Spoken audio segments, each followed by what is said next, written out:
Good evening, ladies and gentlemen. तो दोस्तों, जिंदगी एक सफर है सुहाना, और जिंदगी के सुहाने सफर में होते हैं कुछ लम्हे और कुछ पल, और उन्हीं लम्हों और पलों को मिलकर बनता है समय, यानी टाइम। अब टाइम एक ऐसी चीज होती है जो रोज पैदा हो जाता है। आप आज टाइम पास कर लो, कल फिर पैदा हो जाएगा। कल फिर कर लो, परसों फिर पैदा हो जाएगा। आई मीन, काश कोई ऐसा सॉफ्टवेयर निकल आए कि सारे टाइम को एक साथ में ही स्किप कर दिया जाए। How I wish, you know. और जहां तक टाइम पास करने का सवाल है, उसमें लोग मेरा इस्तेमाल रेगुलर बेसिस पे करते हैं, रियली, और मैं होने देता हूं। मैं जानता हूं कि ये आदमी बड़ी ईमानदारी से अपने घर, ऑफिस, दुकान, बिल्डिंग, यहां पर अपना टाइम खर्च करने की कोशिश करता है, मगर टाइम फिर भी बच जाता है, तो उसे जेब में डालकर मुझ जैसे के पास चला आता है। ऐसे ही एक टाइम पासर अर्जुन पुनवानी साहब भोपाल से रिटायर होकर गए हैं हमारे बॉम्बे में अपने बेटे के पास रहने के लिए। पढ़े लिखे आदमी है, साहित्य और कला के प्रेमी। अब ऐसे इंसान के लिए तो मैं बकरा होता हूं। जब चाहे हलाल किया जा सकता हूं। वो आते हैं और शुरू हो जाते हैं। फिर मैं थोड़ी देर तो सुनता रहता हूं, उसके बाद हिंट्स देना शुरू करता हूं। टालने के लिए मेरे पास कई तरकीबें हैं। बार बार घड़ी देखने लगता हूं, यू नो, इस पर भी सामने वाला ना उठे तो अचानक ऐसे उदास और निराश हो जाता हूं, जैसे नॉस्ट्रेडेमस की तरह संसार का नाश साफ देख रहा हूं। लेकिन अर्जुन साहब तो कोई हिंट ही एक्सेप्ट नहीं कर रहे थे। तब मैंने पूछा, मैंने कहा, कहां जाने का इरादा है? यह सवाल ट्रम्प कार्ड है। इसका मतलब यह है कि आप जा तो कहीं और रहे थे, यहां तो यूं ही आ गए। नॉर्मली यह बात सुन के ना सामने वाला उठ जाता है। अब मगर आपको यह जानलेवा जवाब भी मिल सकता है कि कहीं नहीं आपके पास आया था। ऐसे ही एक रिटायर्ड सज्जन मुझे इवनिंग वॉक पे मिले, तो एक दो दिन हेलो हाय होती है, फिर बातचीत शुरू होती है। तो मैंने पूछा, मैंने कहा, सर आप आई मीन टाइम कैसे कटता है? तो बोले कि भाई भगवान ने फुर्सत दी है तो 4 घंटे रोज तो उनकी पूजा करता। मुझे भगवान पर बहुत दया आई। सर्वशक्तिमान की भी मेरी जैसी गत 4 घंटे रोज होती है। वैसे ये साहब तो शुरू से रिलीजियस रहे, अपनी ही जाति में शादी की, पत्नी ने 7 जन्मों में किसी दूसरे पुरुष को नहीं देखा, अपने बेटा और बेटी की शादी भी अपनों में ही की, लड़की के लिए दहेज दिया, लड़के के लिए लिया, सब कुछ उनका पवित्र है। एफडीज हैं, प्रॉपर्टी है, पेंशन मिलती है, फुर्सत में रहते हैं और गॉसिप करने में नंबर 1। अरे क्या पूछिए, नंबर 1। हम लोग करीब करीब रोज ही नारियल पानी वाले के यहाँ शाम को मिलते हैं। कभी जब पिछली बार मुझे मिले तो अलग ले गए, कहने लगे कि इधर आइए। तो मैं उनके सामने जरा स्मॉल स्टेटस प्ले करता हूँ, जी सर, मैं गया। खैर, तो बोले आपने सुना? मैंने कहा क्या? कहने लगे A13 वालों की लड़की B21 वालों के लड़के के साथ भाग गई और दोनों ने शिरडी में जाकर शादी कर ली।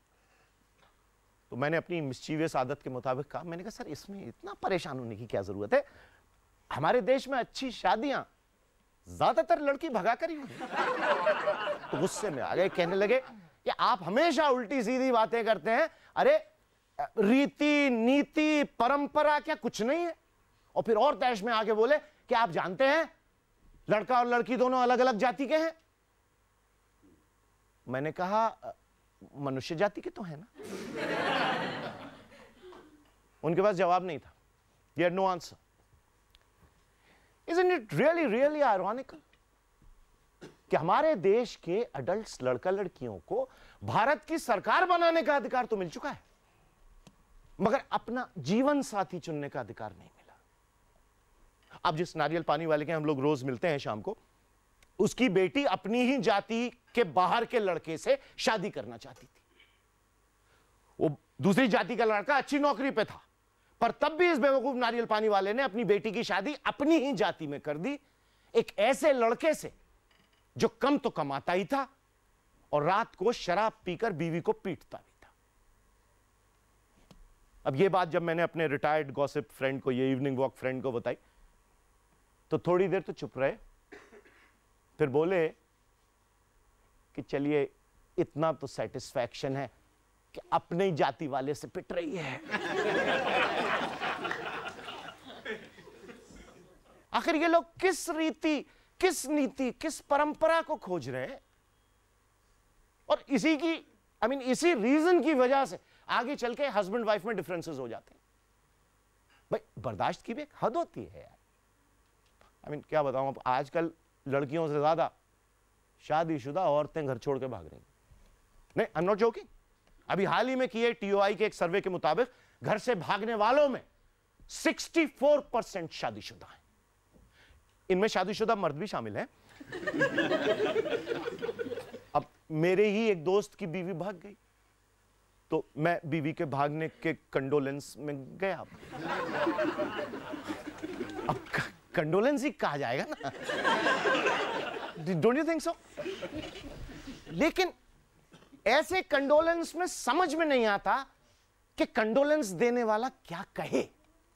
भाई गॉड फॉरबिड, अगर आप किसी की डेथ पर जाते हैं तो दसियों तरीके होते हैं बात शुरू करने के या बात करने के, मगर किसी की बीवी के भाग जाने पर कैसे कंडोलेंस अदा किया जाए?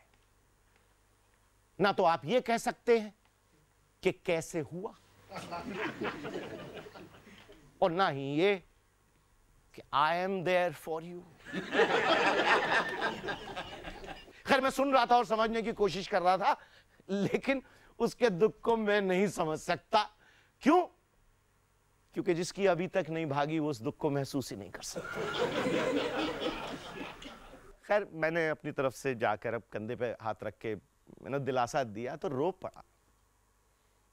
पड़ा और रोते रोते बोला कि पता है, जिसके साथ भागी है वो बूढ़ा है, उसके बाप की उम्र का।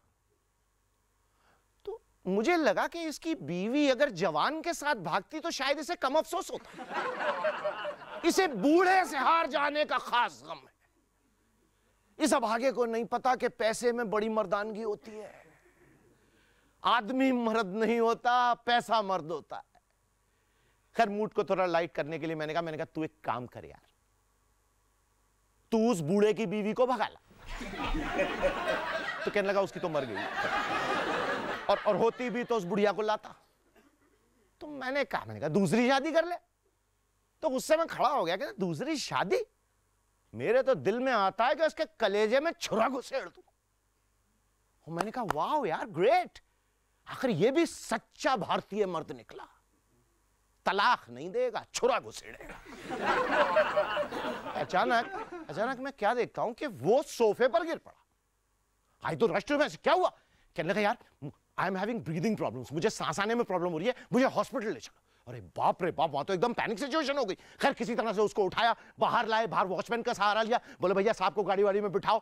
Then we drove around. Luckily एक हॉस्पिटल था पास में।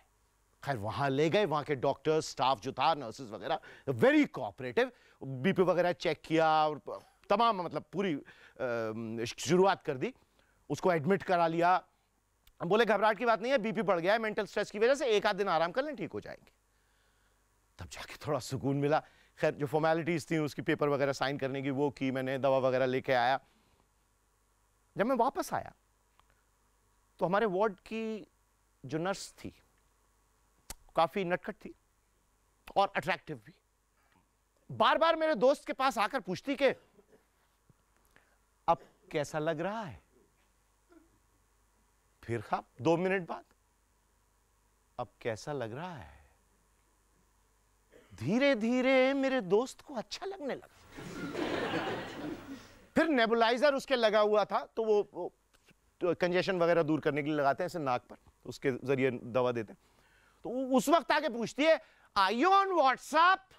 तो इनके नेबुलाइजर लगाता, फिर भी ये साहब साथ जो खैर, ये सब हो गया। उसके बाद में थोड़ा इनको रिलैक्स हुए, होश आया, एक होश तो था, आंखें खोली और मुझे अजनबियों की तरह देखने लगे। कहने लगे तुम अभी तक यहीं हो? मैंने कहा, बोले घर जाओ, तुम्हें नींद आ रही होगी। मैंने यार कमाल कर रहे हो, दोस्त यहाँ अकेला पड़ा है, मैं बिल्कुल घर नहीं जाने वाला। तो चिल्लाने लगा, कहना घर जाओ, तुम्हें नींद आ रही होगी। मैंने कहा यार तुम्हें अकेला बोले मैं अकेला कहां हूं? मैंने अकेले नहीं हूं मतलब? बोले भगवान मेरे साथ है। मैं कहा यार भगवान मेरे भी साथ है, मगर कहने लगे तुम जाओ। यार मुझे लगा कि यार इसका बीपी और ना बढ़ जाए, तो मैं अपने जख्मी आशिक दोस्त को नर्स की देखरेख में सौंप वहां से निकल लिया। अब जी जो सुबह पहुंचा तो नजारा ही कुछ और था। मेरा दोस्त एकदम फिट और तंदुरुस्त बेड पे बैठा हुआ था और व्हाट्सएप भेज रहा था। खैर मैंने पूछा, मैंने क्या? तो कहने लगा कि वो, मैंने क्या वो? कहने लगा वो सुबह ड्यूटी खत्म करके गई तो गेट वेल विशेस और मोबाइल नंबर दे गई है। मैंने दिल में सोचा गेट वेल विशेस मिले ना मिले, मोबाइल नंबर मिलना आजकल बहुत जरूरी है। लेकिन तब भी मैंने बनावटी इनोसेंस दिखा के पूछा, मैंने कहा कौन मोबाइल नंबर दे गई है? वो सिस्टर? तो तुनक के बोला सिस्टर होगी तुम्हारी, और वापस व्हाट्सएप करने लगा। और उस दिन मेरी समझ में आया कि नर्स को सिस्टर क्यों पुकारा जाता है, इन जैसे मरीजों से बचने के लिए। खैर थोड़ी देर बाद डॉक्टर्स राउंड पे आए, चेकअप वगैरह किया, कहने लगे आप बिल्कुल तंदुरुस्त हैं, now you can go home. साहब मेरे दोस्त का चेहरा ऐसे उतर गया मानो उसे स्वाइन फ्लू डायग्नोस कर दिया गया। कहने लगा डॉक्टर साहब एक रात और रुक जाओ। तो डॉक्टर ने कहा okay okay fine, don't lose your cool, it's okay, you can stay. और अपने राउंड पर चले गए। उनके जाने के बाद मैंने कहा यार क्या कमाल है, यहां हॉस्पिटल में दम नहीं घुट रहा, घर चलो। तो कहने लगा अजीब जाहिलों वाली बात करते हो, थोड़ा रेस्ट मिल जाएगा। और फिर मुझसे कहता है वो मिसाल नहीं सुनी, prevention is better than cure. मैं समझ गया ये किस चीज के क्योर की बात कर रहा है, और उसको उसके ब्रदरली प्रेम में कसमसा था छोड़, मैं वहां से निकल गया। इन एयर होस्टेसेस के चेहरे पे एक किस्म की नकली स्माइल चिपकी रहती है। Welcome aboard sir. कोई बच्चा होगा तो हाय बेबी हाय, और वो बच्चा नींद में कह रहा है चुड़ैल कहां से आ गई।